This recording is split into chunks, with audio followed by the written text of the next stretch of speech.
Okay, we got the box within the box situation here. Welcome back to Sipas Pimmer Garage. This time we will do some kind of review and installation video of this ATOTO F7XE Indusker and whatever this thing is. But first some background of this. Back in the day I had pretty good hi-fi system on my E36 and this was the head unit in that. This is Pioneer MP3 DVD something like player, and at that time this was the best thing you could get because you could have like DVD full of MP3s and like 1,000 songs, and this had screen underneath here that you could like select the songs that you want to listen and that kind of things. But nowadays no one really burns MP3s to DVDs or CDs or anything like that, so yeah, this is kind of obsolete on today's standards because there's no Bluetooth or anything on this. Of course I could use the aux in here, but the stupid phones nowadays, they don't have any headphone jack, so yeah so yeah, that's not really useful for that. So that's where this ATOTO thing comes in handy, because this thing should have like Android Auto and CarPlay, or I don't know what is the iPhone equivalent for that. But anyways, I didn't look that carefully what this actually can do, so we will dive into that later. They wanted me to review the S8 model that is like doubled in, but E36 doesn't really fit, so I needed a singleting one, and this F7 should be one. So yeah, let's open this and see what we got. Manual, English, yeah. We have a screen. Oh, big one. This is really big one. That's what she said. Oh, it's 10 inch, not 7 inch. Oh, that explains. Yeah, I don't know how this will look in the E36, but let's see. And then we have box, which has, I don't know, lot of cables. This kind of tray. Yeah, I think you can still use this in some kind of double-in slot because there's this, I don't know, phone holder. Maybe, yeah, like this, but yeah, not useful in my car. Lot of cables. Oh, there's microphone, so I think this can do hands-free or things like that. There's some screen cables, maybe antenna. Yeah, more cables, even more cables. Yeah, lot of different cables. And then we have the head unit itself here. Here's the paperwork that this comes with. There's the basic warranty info that no one actually needs. Then there is the instruction manual for the DAB radio. This isn't really useful in Finland because we don't have that. But here's the antenna, and this instruction manual, this shows how to install the antenna and how to use the DAB radio. But this is not useful here, so this will go to trash also. Then there's this kind of manual. This shows the installation, like the actual hardware installation for the screen and that kind of things. This seems quite okay documentation. Then there's this kind of manual. So this basically describes all the buttons for, yeah, this is for every model. But this is really nice because this basically describes every connection, every port, every pin in these connectors, everything. So this is really useful. I don't remember any other like actual name brand one radio that will come with this kind of info. So this is really useful. And then there's a basic operation manual that also seems okay. There's not that bad English here, but yeah, there's things like reversing light, not reversing light, but yeah. Then this is the actual head unit. This is the mount for the screen like this. Let's look at that later. Then there's SD card slot, and then there's a USB slot, so I think you can play some music from USB stick or SD card if you want. And there's also basic aux import here, so if you have phone with headphones jack, you can connect that from here. And here's the back panel of the head unit, so there's basic FM antenna in here. Then there's this video connector that seems to have like 3 video outs. I don't know if you want to put some screens or something like that in the car. Then there's this Wi-Fi antenna connector, which is this one. the wire is quite short, but anyways, this Wi-Fi only really needed for the Android Auto, because even you can use this USB connector here for the Android Auto, and I think for the Apple CarPlay also. But then if you want to use the wireless mode, I think it requires the Bluetooth and also the Wi-Fi. So that's where the Wi-Fi antenna comes from if you want to use the Android Auto wirelessly. Then there's some RCA connectors here. So we have subwoofer out. Then there's like reverse camera in. There's another video in. I think this can be used like front camera. There's also some audio in here. And then there's basic rear and front, left and right RCA output for amp if you want to use that kind of things. And this is for the DAB antenna that I'm not using. Then there seems to be some kind of infrared remote connection here. I don't think this came anything for that. And then there's a mic in for this one, and I think you can use this as a hands-free thing. So yeah, this could come useful. And this is the main connector. This seems to come with 3 different flavors of these. So there's this kind of flying leads one that you can connect to your car directly if you don't have any kind of adapter for these ISO connectors. So this can be useful.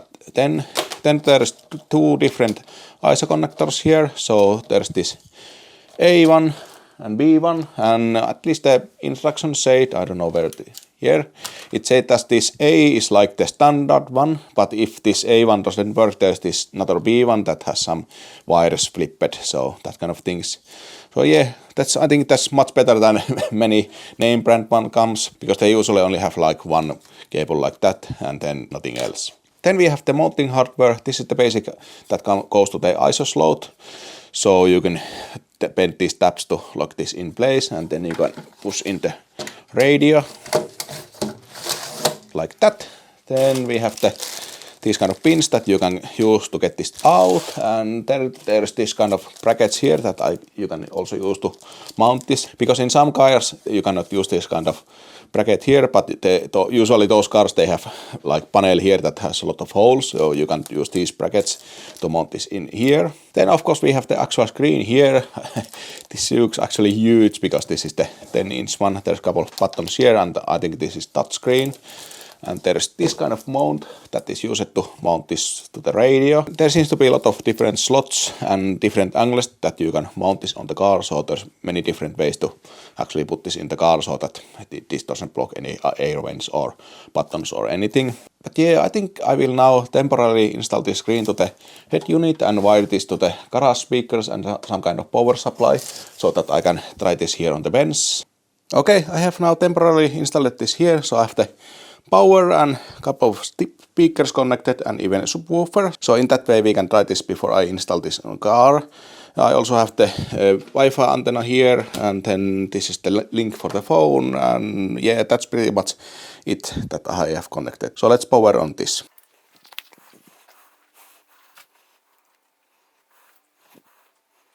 That was the cold boot. I don't know if it's any faster when you use it in the car with the ignition turned on. So in that way you will have the battery connected all the time and then just wake this up with the ignition. But let's see. Even the cold boot wasn't that slow, but of course that did take some time. It's not immediate boot. But yeah, this is how the UI looks when you put this up. This looks really like Android-like, but I don't think this is Android. The manual says that Linux Gemini, but I tried to Google that, and the search just came up like nothing, only like some mentions on some kind of forums about this A2 radio. So yeah, it could be like this is like their own UI for this kind of head units and not Android. This looks Android because I think some of these icons and that kind of things, these are copied from Android, but I don't think this is. So for example, here we can go to the menu. We have the DAB radio, then the Apple CarPlay, Android Auto, then the normal radio here. Of course, I don't have the radio connected here, so I cannot test this, but yeah, it looks like normal radio. Back here. Then we have the USB, Bluetooth audio, microSD, Autolink. I cannot test this Autolink now because I think the Samsung phones, it has been disabled. And then there's more rear VF camera, front VF camera. Then we have the AV in, equalizer here. There's some balance and fader, and then there's IQ. It's a bit weird that this has the subwoofer out, but there's no specific control for the subwoofer out. That's the same, but yeah, that's okay. You have some presets here, like that. Then of course we have the phone controls for the hands-free and some kind of settings. Even these settings, this logo looks like Android settings logo, but then this menu, this doesn't like look Android. And usually if you have Android head unit, you have all the Android settings there, but this doesn't have anything. There's some radio settings like the region and that kind of things. Yeah, language set and date and time. And yeah, pretty basic. So yeah, nothing special, but this seems to have everything you need. So let's go home and let's first try the USB. So if we plug in the USB stick here or the SD card, we should be able to play music from there. Yeah, it starts to play immediately and the audio quality seems okay, at least I don't hear any difference in these scrappy speakers compared to my Harman Kardon stereo here in the garage. And also the subwoofer all seems to be working, so no complaining there. And of course, because this is from the USB stick, we can see what songs we have on this USB stick or the SD card or that kind of thing. So yeah, this all works, nothing special here. But of course, what I'm interested on is the Android Auto, because that's what I plan to use this for. So let's try the wired one first.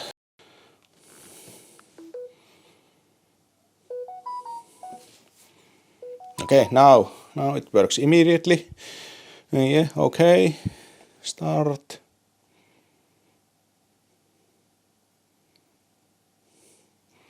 And it works like that. Okay, I need to blur this out. I don't like to show where I live.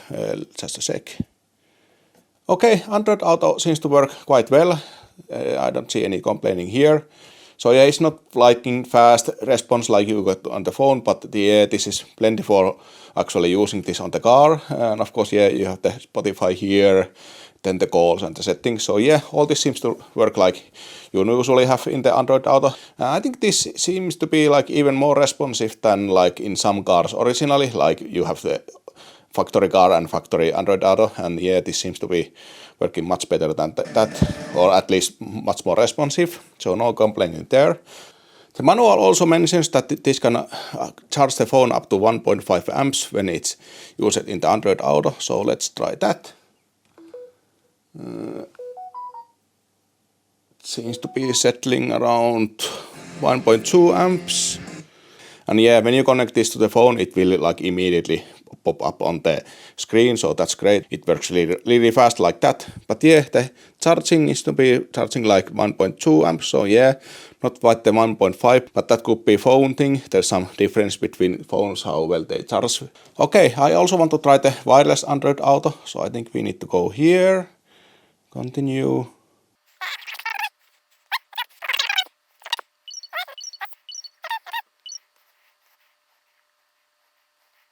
Okay, that was easy. Let's try how responsive this is through the wireless connection. Let's put the phone a little bit further away. Okay, even through the wireless connection, this seems to be as responsive as through the wired connection, so no problem there. Yeah, this works really nicely, like that, yeah. So I think this seems quite okay. So yeah, I think this UI, this seems to be working really nicely. Of course, because this isn't Android, so if you want to run some Android apps on your head unit, this is not the head unit for you. So for example, if you would like to use your head unit to connect to your ECU to show some data from the ECU with the Torque app or something like that, this is not the head unit for you. But if the Android Auto and this kind of USB stick playback and normal radio and DAB radio, that kind of things, those are enough for you. This is really good for that because there's not extra things in this UI to like slow you down. So this works really nicely. And of course, I really like that in this model you have few of these physical buttons for like volume control and that kind of things, because I hate if you don't have any buttons. You need to have like the basic buttons, and then if you want to do some special, then you have the touch screen. So yeah, I think the next thing would be to throw this on the car and show how this will be installed. And yeah, welcome to my E36 BMW. Yeah, it's a little bit taken down, ignore that, but now it's time to install that A2 radio or head unit, whatever you want to call those. First of all, the wiring. Normally you would need this kind of adapter wiring that has the BMW connector here and the ISO connectors here. But in this car there's so little room behind there that I haven't used this at all. I have just permanently soldered the ISO connectors here. Then the radio antenna, it has this kind of connector in this car, so we need adapter for that. This is this. And now we can put in the head unit. For that we need this supplied bracket that goes in here. Yeah, it goes in quite deep, but that's fine. Then we can bend up these tabs here to make it stay in. Now when the bracket is in, we can do the wiring. So this is the ISO adapter. So this goes here. This goes here, and we can push this in. Then on the radio, we can plug in the mic. I did already run the mic wire, so that goes there. Then goes this one, like that. This USB wire needs to go somewhere that I can plug in the phone. Then we have the Wi-Fi antenna. This also needs to go in. Let's connect it here. And lastly the antenna. And now comes the most annoying part, installing the radio, trying to push all this in. In some cars this is easy, but in this car this is difficult because there's not much room here. But luckily we don't have any RCA connectors or that kind of stuff to make this even more difficult. So let's try.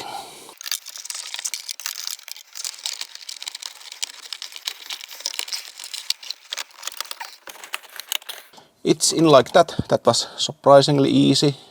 Okay, so the screen is separate like this, and it has this kind of weird looking mounting. And here's the connector that connects here so that the screen actually works. But anyways, there's a lot of adjustment here, so you can push this inwards and outwards to adjust the depth of this thing. Then you can adjust the angle here by opening these screws and adjusting the setting here. And then you can also move this up and down like this. And once you are happy, you can put this in like this. And then tighten these 3 screws here.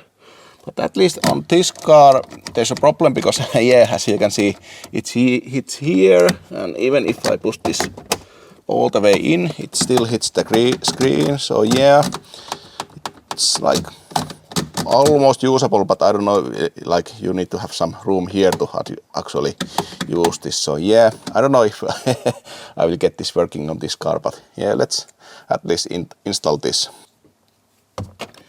So here are the screws.